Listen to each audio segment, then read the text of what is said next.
siku zinalingana lakini hazifanani.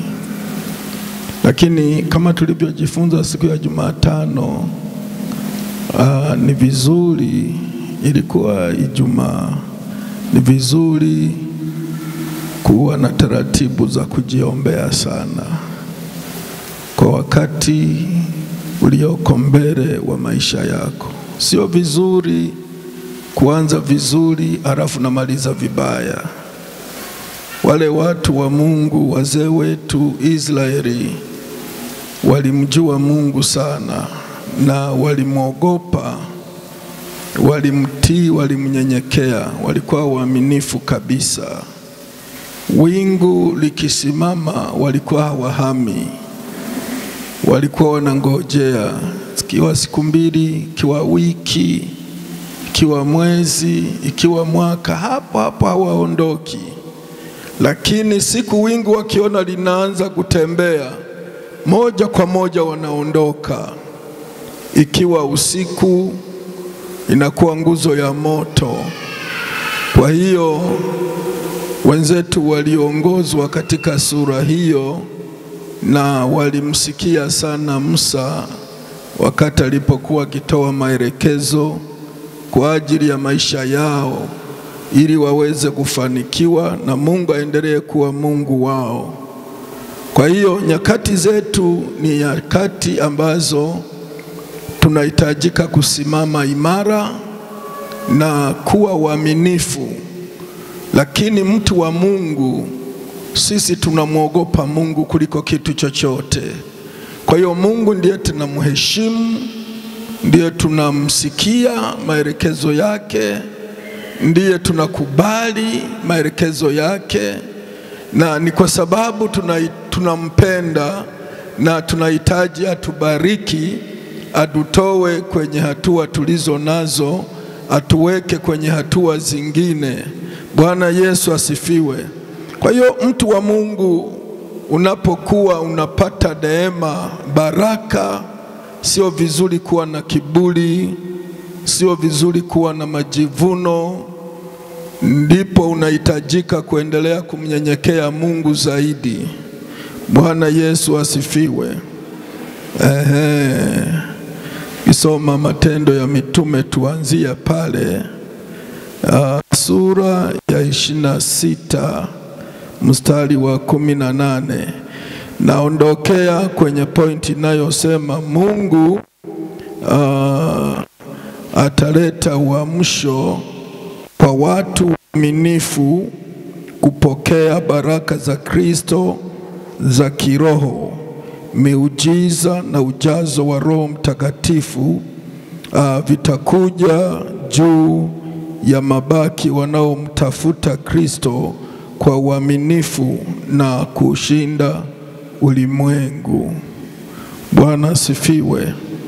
Nasema hivi, Mungu anaahidi uamsho kwa watu waaminifu kupokea baraka za Kristo za kiroho, miujiza na ujazo wa Roho Mtakatifu vitakuja juu ya mabaki wanaomtafuta Kristo kwa uaminifu, na hao wataushinda ulimwengu.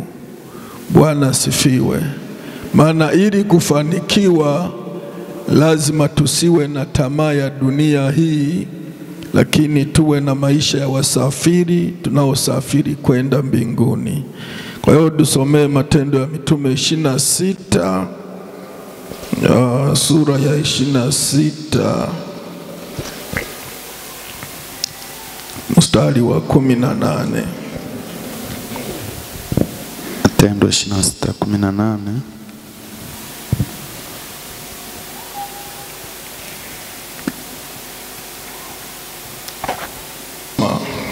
Imeandikwa, uwafumbue macho yao na kuwageuza waiache giza na kuielekea nuru, waziache na nguvu za shetani na kumwelekea Mungu, kisha wapate msamaha wa dhambi zao. Kuwageuza waiache giza na kuelekea nuru, waziache na nguvu za shetani na kumwelekea Mungu, kisha wapate msamaha wa dhambi zao na urithi miongoni mwao waliotakaswa kwa imani iliyo kwangu mimi. Amen. Baba Mungu utukuzwe. Wewe Mungu mkuu, Mungu tupendaye, na Baba unayeshughulika nasi katika huruma zako, jinsi unavyoduhurumia na kutupenda. Baba, nakukaribisha, tunakuhitaji na nguvu zako, mamlaka yako Mungu ambayo umeahidi katika siku za mwisho. Naomba Mungu uendelee kuiruhusu kwa ajili ya kanisa, shetani asifanikiwe kabisa. Maana Baba tunakuamini kabisa, na mioyo yetu na upendo wetu tumeuachilia kwako. Tusaidie katika nyakati zetu na siku zetu, tukuone Mungu, wewe ukiwa taa ya miguu yetu, katika jina lako Yesu Mwokozi. Amen. Bwana Yesu asifiwe. Siri hii inahitaji Roho Mtakatifu. Bila Roho Mtakatifu unaweza ukaishi na wakati mwingine ukaabudu, lakini ukawa unaendelea ukiwa katika maisha ya giza, na wakati mwingine ukiwa kipofu. Na ni hatari kubwa sana kuabudu Mungu ukiwa kipofu kiroho.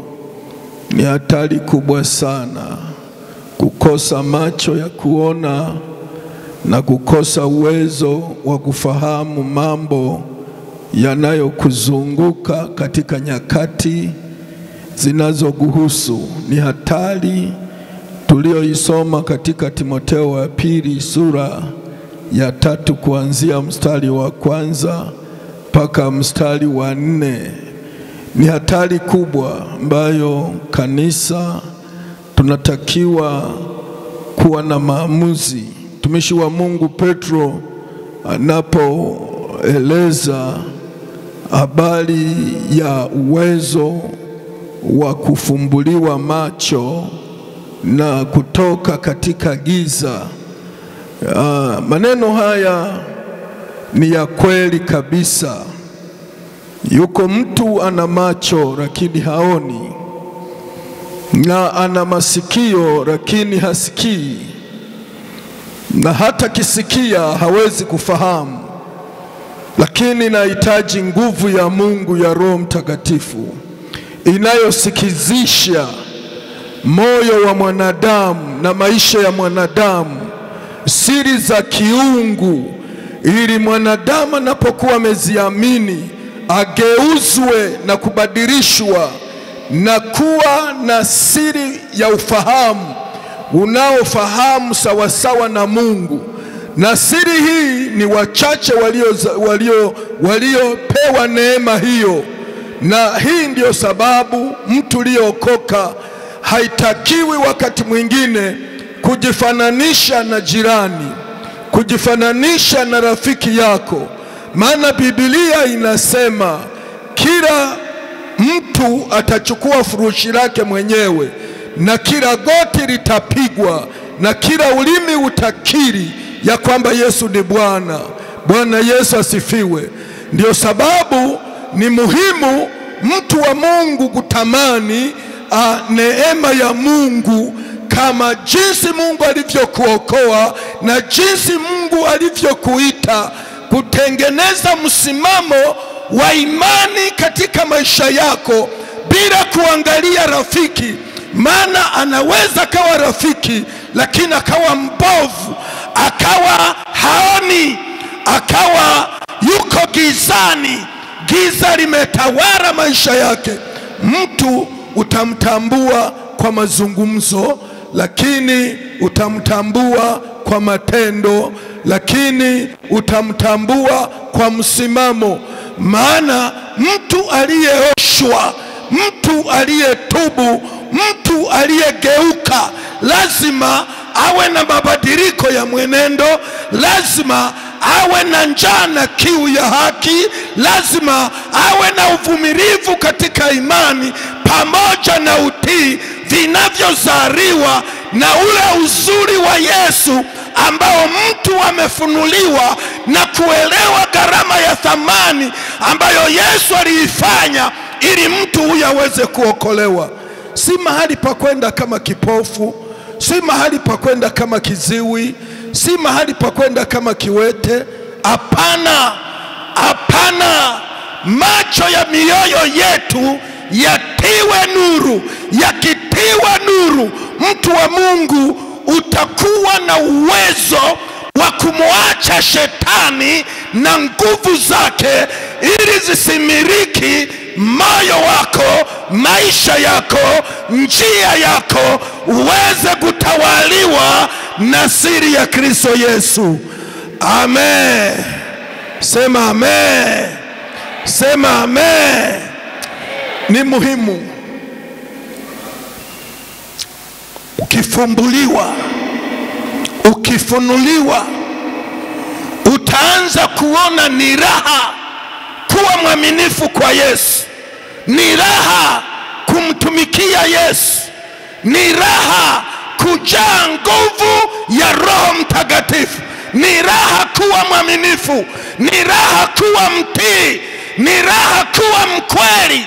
Lakini mtu ambaye nguvu za shetani ziko juu yake, yani asiwe mwaminifu anaona ni kawaida, asiwe mtii anaona ni kawaida, asiwe mnyenyekevu anaona ni kawaida, yani aje kanisani asije kanisani vyote ni sawa. Ni mtu anayetegemea kuishi sijui kwa milango yake, sijui kwa njia zake.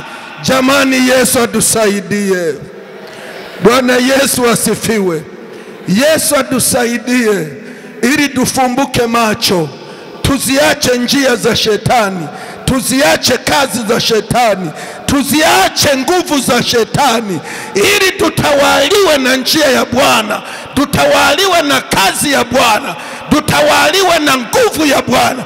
Yesu anapotuona tufurahie, aone roho yake imo ndani yetu, aone ufunuo wake uko ndani yetu, aone uongozi wake uko ndani yetu. Hii ndio furaha ya Yesu Kristo. Bwana Yesu asifiwe. Nasema Yesu asifiwe. Kwa hiyo ndio sababu mtumishi wa Mungu Paulo anazungumza, huyu ni Petro. Ni Petro anasema wafumbuliwe macho yao na kuwageuza, waiache giza na kuelekea nuru, waziache nguvu za shetani, kwa sababu wamejazwa Roho Mtakatifu. Lazima wamilikiwe na nguvu za Mungu aliye hai. Bwana Yesu asifiwe.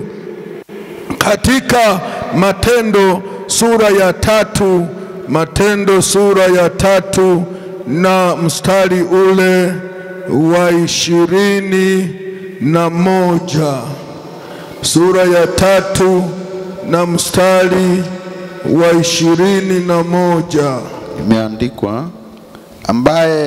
ambaye ilimpasa kupokewa mbinguni hata zije zamani za kufanywa upya vitu vyote, zilizonenwa na Mungu kwa kinywa cha manabii wake watakatifu tokea mwanzo wa ulimwengu.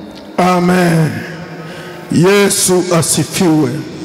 Nasema Yesu asifiwe. Haya maneno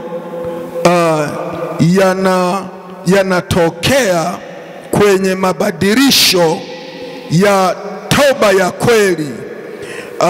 Mtu anapokuwa amefanya toba ya kweli, maana yake dhambi yake inafutwa, na dhambi inapokuwa imefutwa, zinapatikana nyakati za kuburudishwa kwa kuwako kwake Bwana.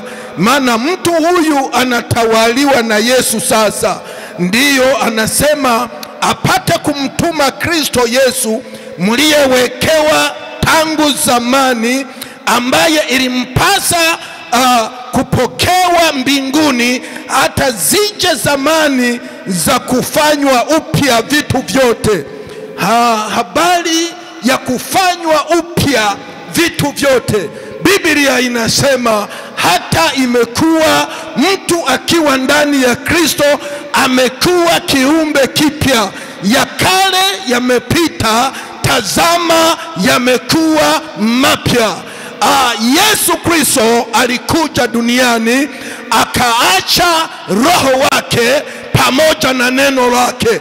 Neno lake na Roho Mtakatifu vinashughulika kutoa makatazo duniani juu ya wanadamu, na Yesu alienda kuandaa makao. Biblia inasema akishamaliza kuandaa makao atakuja lengo kuwachukua walio wake, lakini baada ya miaka 7 atakuja duniani kwenye utawala wake. Kwenye utawala wake atafanya vitu vyote kuwa vipya, maana atamfunga mkuu wa dhambi ili dhambi isionekane. Na ni kwa sababu manabii wote walihubiri maisha mapya, walihubiri maisha mapya, tabia mpya ambayo wanadamu wataiishi. Bwana Yesu asifiwe sana.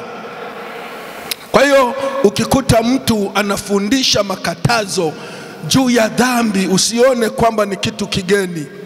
Yani ni kitu ambacho ni sahihi, ni kitu ambacho ni mpango wa Mungu katika maisha ya watu. Kwa hiyo furahia maisha mapya, furahia moyo mpya, furahia na tengeneza nia mpya ya ufahamu mpya, ili ukubidishe kuwa mwenye haki na kuwa mwaminifu, baada ya kutokuwa na ushirika wa aina yoyote wa njia mbovu, wa matendo mabovu, kwa kumruhusu Roho Mtakatifu juu ya